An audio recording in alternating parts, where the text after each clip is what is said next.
موت کے وقت جتنے یہ لیم ایکسکیوزز انسان کہے گا نا، کاش میں دنیا میں دوبارہ بھیج دیا جاؤں، کاش مجھے موقع مل جاتا، میں نیکوکاروں میں شامل ہو جاتا، یہ جتنے بھی لیم ایکسکیوزز ہیں، کاش اللہ تعالیٰ مجھے زبردستی ہدایت دے دیتا تو میں ہدایت پہ ہوتا، ان کے جواب میں اللہ تعالیٰ نے یہی ہم پر مہربانی فرماتے ہوئے موت سے پہلے ہی اس کا جواب دے دیا. سنیں، بلا قد جاءتک آیاتی، کیوں نہیں اے انسان تیرے پاس میری آیتیں تو آئی تھی، قرآن کی شکل میں اتنی بڑی دھمکی تو آئی تھی، فکذبت بہا، تو اس کو جھٹلاتا رہا.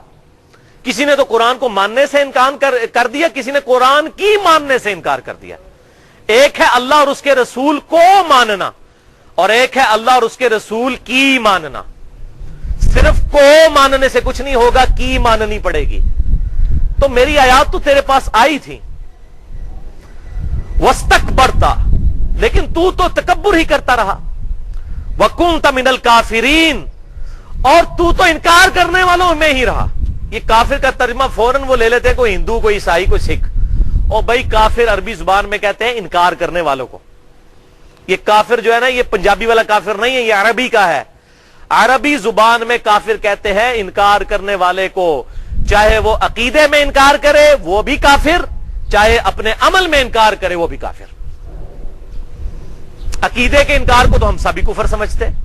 کوئی اللہ اور اس کے رسول کو نہیں مانتا، کافر کہا جاتا ہے. جو اللہ اور اس کے رسول کی ہی نہیں مانتا، شریعت کی ٹرم میں وہ بھی کافر ہے عملاً. اعتقاداً مسلمان لیکن عملاً تو کافر. لہذا جن جن آیات میں یہ کفر کی بات ہو رہی ہے وہ ساری فٹ ان ہوگی اسے. صحیح مسلم میں حدیث ہے انٹرنیشنل نمبر کے مطابق کتاب الایمان چیپٹر میں 246 نمبر، کہ آپ صلی اللہ علیہ وسلم نے فرمایا کہ بندے کے کفر، بندے کے شرک اور ایمان کے درمیان فرق نماز ہے. یعنی نماز پڑھنے والا مومن اور مسلم، اور نہ پڑھنے والا عملاً تو کافر ہے. اسی کی ایکسپلینیشن جامعہ ترمذی کی صحیح حدیث ہے انٹرنیشنل نمبر کے مطابق 2621، کہ آپ صلی اللہ علیہ وسلم نے ارشاد فرمایا جس شخص نے جان بوجھ کر نماز ترک کی گویا اس نے کفر کر دیا. کیوں؟ عملاً تو اس نے اللہ کی نہیں مانی نا. اب وہ بے شک کہتا رہے میں عقیدے میں مسلمان ہوں، عملاً تو اس نے اللہ کا انکار ہی کر دیا، اس کے محبوب صلی اللہ علیہ وسلم کا انکار ہی کر دیا. تو اللہ تعالیٰ فرماتا ہے میری آیات آئی تھی لیکن تو انکار کرنے والوں میں رہا. وَيَوْمَ الْقِيَامَةِ تَرَى الَّذِينَ كَذَبُوا عَلَى اللَّهِ وُجُوهُهُمْ مُسْوَدَّةٌ، اور قیامت والے دن وہ لوگ جنہوں نے اللہ کے اوپر جھوٹ باندھا. کیا جھوٹ باندھا؟ اے اللہ جو کچھ بھی ہے تیرے محبوب کی امت سے ہیں، یہ جھوٹ باندھا. یہ اللہ کے محبوب کی تعلیمات ہے صلی اللہ علیہ وسلم. ٹھیک ہے آپ صلی اللہ علیہ وسلم کی شفاعت نصیب ہوگی، لیکن اس کی بنیاد پر کہیں اللہ کے محبوب صلی اللہ علیہ وسلم نے یہ نہیں کہا کہ تم دیدہ دلیری کے ساتھ میری مخالفت پہ اتر آؤ، اللہ کی نافرمانیاں شروع کر دو اور پھر کہو کہ جو کچھ بھی ہے اللہ تیرے محبوب کی امت سے ہیں. اگر دنیا میں مورل لاز ایکٹیو ہوتے واللہ اسی وقت آ کے سر پہ جوتی پڑتی کہ محبوب صلی اللہ علیہ وسلم کا نام لیتے ہو اور کرتوت اپنے دیکھو. یہ تو اللہ تعالیٰ کی طرف سے مورل لاز ایکٹیو نہیں ہے، دنیا میں صرف فزیکل لاز ایکٹیو ہے. آپ زبان پہ کوئلہ رکھیں گے زبان جل جائے گی، جھوٹ بولنے سے زبان نہیں جلے گی، کیونکہ جھوٹ بولنا ایک مورل جرم ہے، اخلاقی جرم ہے.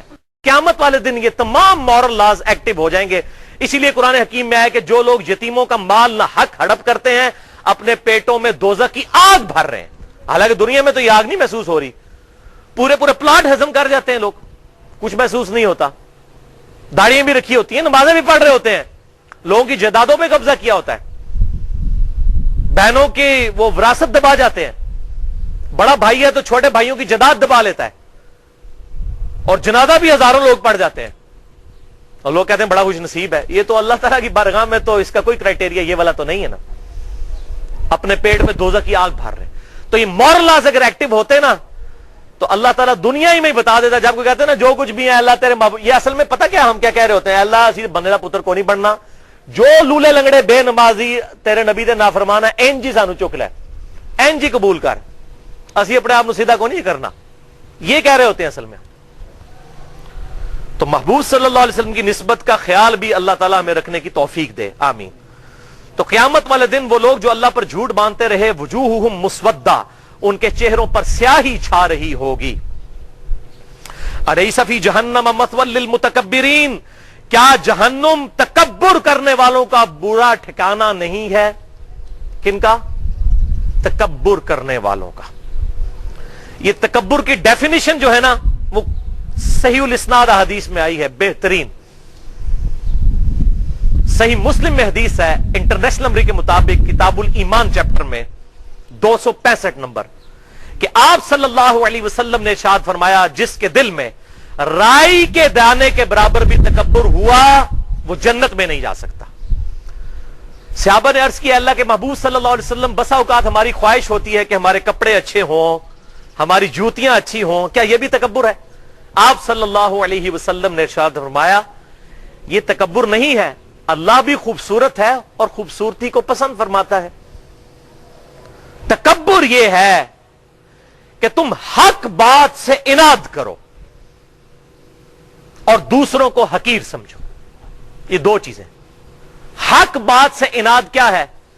اگر کوئی بات کتاب و سنت میں آ گئی اور میرے دل نے گواہی دی کہ بات ٹھیک ہے، اب میں اس کو قبول نہیں کرتا، میرا تکبر ہے، میری اکڑ ہے۔ اگر کسی شخص نے بخاری اور مسلم میں نماز کا طریقہ پڑھ لیا کہ آپ صلی اللہ علیہ وسلم رکوع میں جاتے وقت اور رکوع سے اٹھتے وقت رفع الیدین کرتے تھے، اب وہ کہ جی میرے بزرگ پاگل سن، ایڈے وڈے وڈے علماء غلط کام کر دے رہے ہیں۔ او میرے بھائیو، یہی تو تکبر ہے۔ اللہ کے محبوب صلی اللہ علیہ وسلم کے مقابلے پر کسی بزرگ بابے کی ماننا یا اپنے نفس کی پیروی کرنا، یہی تو تکبر اور اکڑ ہے۔ قرآن حکیم کے مقابلے پر کسی اور کی تعلیمات کو قرآن کے مقابلے پر مان لینا، یہی تو تکبر ہے۔ اور دوسروں کو حقیر سمجھنا۔ آپ مہنگا لباس پہننا چاہتے ہیں پہنے، جتنا مرضی پہنے، لیکن اس کے مقابلے پر کسی دوسرے کو حقیر نہ سمجھیں۔ جس کو اللہ نے نہیں دیا تو اسے نہ دے کر آزمایا، آپ کو دے کر آزمایا۔ اس کی بنیاد پر کسی کو حقیر جاننا، یہ اللہ تبارک و تعالی کے عذاب کو دعوت دینے والی بات ہے۔ یہ ہے اصل میں تکبر۔ اچھا لباس پہنے، بے شک پہنے، لیکن کسی دوسرے کو حقیر نہ سمجھے۔ تکبر یہ نہیں ہے کہ تم اچھا لباس پہنو یا اچھے دکھو، بلکہ تکبر یہ ہے کہ حق بات سے اناد کرو اور لوگوں کو حقیر جانو۔ وَلِعَوْذُ بِاللَّهِ تعالی۔ اللہ تعالی ہم سب کو تکبر سے محفوظ فرمائے۔ باقی اگر کسی نے اچھا لباس پہنا ہوا ہے یا کسی کی گفتگو کا سٹائل ایسا ہے، اس پہ تکبر کا فتویٰ نہ لگائیں۔ اس کی وجہ یہ ہے تکبر ٹوٹلی دل کی کیفیت کا نام ہے۔ یعنی میں کسی شخص کو یہ کہہ نہیں سکتا یہ متکبر ہے۔ ہو سکتا ہے اس کی گفتگو کرنے کا سٹائل ہی ایسا ہو، یا اس کو اچھا لباس پہننا پسند ہو۔ یہ دل کی کیفیت جو ہے، یہ دل کا معاملہ اللہ تعالیٰ کے ساتھ ہے، یہ ذہن میں رکھیے گا۔ کسی پہ فتویٰ نہ لگائیں، ہاں اپنے آپ کو انالائز کرتے رہیں۔ خصوصاً میں علماء سے کہتا ہوں، اور یہ ہمارے جو ناتھان حضرات ہیں، جس قسم کے انہوں نے زرق برق لباس پہنے ہوئے ہیں، جیسا کہ وہ نو بیاتا دلہن نے لباس پہنے ہوتے ہیں نا، وہ کلرڈ قسم کے اور عجیب و غریب قسم کے، انہوں نے وہ پگڑیاں بھی بڑے 10 20 رنگوں کی پہنی ہوتی ہیں۔ تو میں فتویٰ نہیں لگاتا، لیکن میں ان کو ضرور کہتا ہوں کم از کم آپ اپنے اوپر انالیسس ضرور کرو۔ سنن ابی داؤد میں صحیح حدیث ہے کہ آپ صلی اللہ علیہ وسلم نے ارشاد فرمایا جس شخص نے دنیا میں شہرت کا لباس پہنا، اللہ تعالیٰ قیامت والا دن ذلت کا لباس اسے پہنائے گا۔ ایسا لباس جس سے وہ لوگوں کو اٹریکٹ کرنا چاہے، یعنی اتنی بڑے بڑے یہ جبے کبے اور بڑی بڑی یہ گونے پہنی ہوتی ہیں، عجیب و غریب قسم کے لباس پہنے ہوتے ہیں، اپنا روب لوگوں کے اوپر ڈالنے کے لیے۔ یہ جو معاملات ہوتے ہیں نا، اس طرح کے معاملات انسان کو جو ہے نا وہ تکبر کے اندر مبتلا کر دیتے ہیں، اور پھر اس میں بڑا خطرہ ہوتا ہے کہ انسان جو ہے وہ راہ راست سے ہٹ جائے۔ لیکن کسی پہ فتویٰ نہ لگائیں، ہم اپنے آپ کو اینالائز کرتے رہیں کہ ہم کس ڈگر کے اوپر چل رہے ہیں۔ اللہم اجرنا من النار، اللہم اجرنا من النار، اللہم اجرنا من النار۔